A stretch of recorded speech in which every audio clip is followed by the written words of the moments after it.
Prolétaires de tous les pays, unissez-vous. Voilà comment Marx et Engels terminaient leur fameux manifeste du Parti communiste au 19e siècle. Pendant plus de 150 ans, les partis de gauche ont tous lutté pour assurer le progrès des conditions de vie des travailleurs, ce qui était dans bien des cas nécessaire. Et nous pouvons les en remercier aujourd'hui pour le droit qu'ont plusieurs travailleurs de prendre des vacances payées, de travailler dans des conditions sécuritaires, d'avoir une pension de vieillesse, et j'en passe.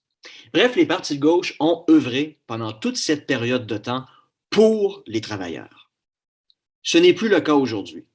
Les partis de gauche ont abandonné la logique du progrès matériel au profit d'un progressisme et de la volonté de sculpter un homme nouveau épris de valeurs bienveillantes.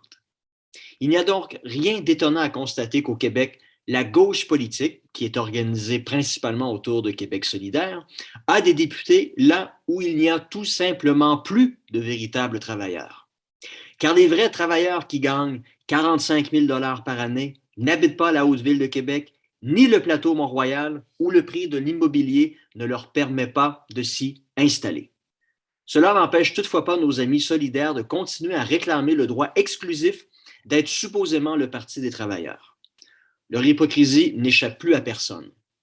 En fait, cette gauche est de plus en plus en décalage avec les intérêts des travailleurs et des gens de la classe moyenne qui voient leur pouvoir d'achat diminuer ou qui seront bientôt, si ce n'est déjà le cas, dans l'incapacité de pouvoir s'offrir une maison.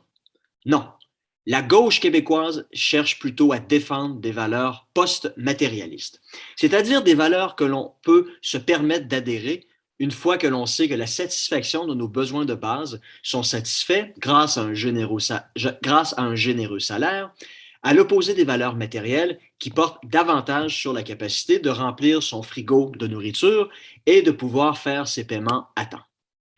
Dans cette perspective, le remplacement du progrès matériel des travailleurs au profit de la promotion de valeurs progressistes passe maintenant par la volonté de limiter tout ce qui nuit de près ou de loin à l'environnement, leur nouvel évangile rédigé par Sainte Greta, ou qui contribue à la soi-disant discrimination systémique.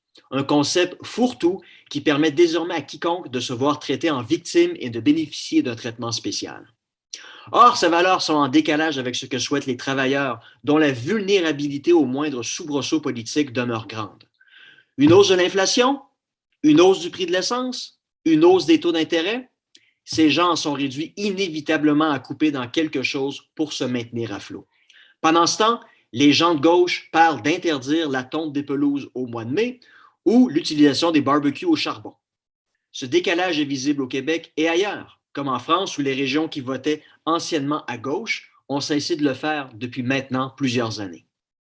Et ces individus sont non seulement en décalage avec les travailleurs, mais ils leur sont maintenant ouvertement hostiles. Pourquoi nous cassez-vous les oreilles avec le prix de l'essence, disent-ils. Vous n'avez qu'à vous acheter une voiture électrique hors de prix. Ou, alors que les véritables enjeux sociétaux sont la discrimination envers les personnes LGBT et autres lettres de l'alphabet, ainsi que les changements climatiques, pourquoi nous parlez-vous bien égoïstement de votre pouvoir d'achat?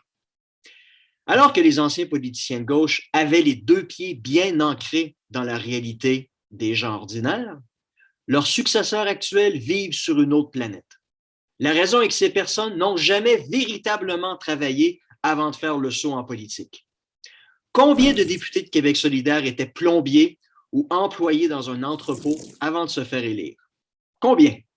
Ce sont en fait pour plusieurs d'entre eux des gens issus de la petite bourgeoisie bien nantie et surtout bien pensante. Bourgeoisie qui, étonnamment au temps de Marx et d'Engels, méprisait les travailleurs. Ah, les portes tournantes de l'histoire sont bien ironiques, n'est-ce pas? La gauche d'aujourd'hui a tout simplement perdu son âme historique.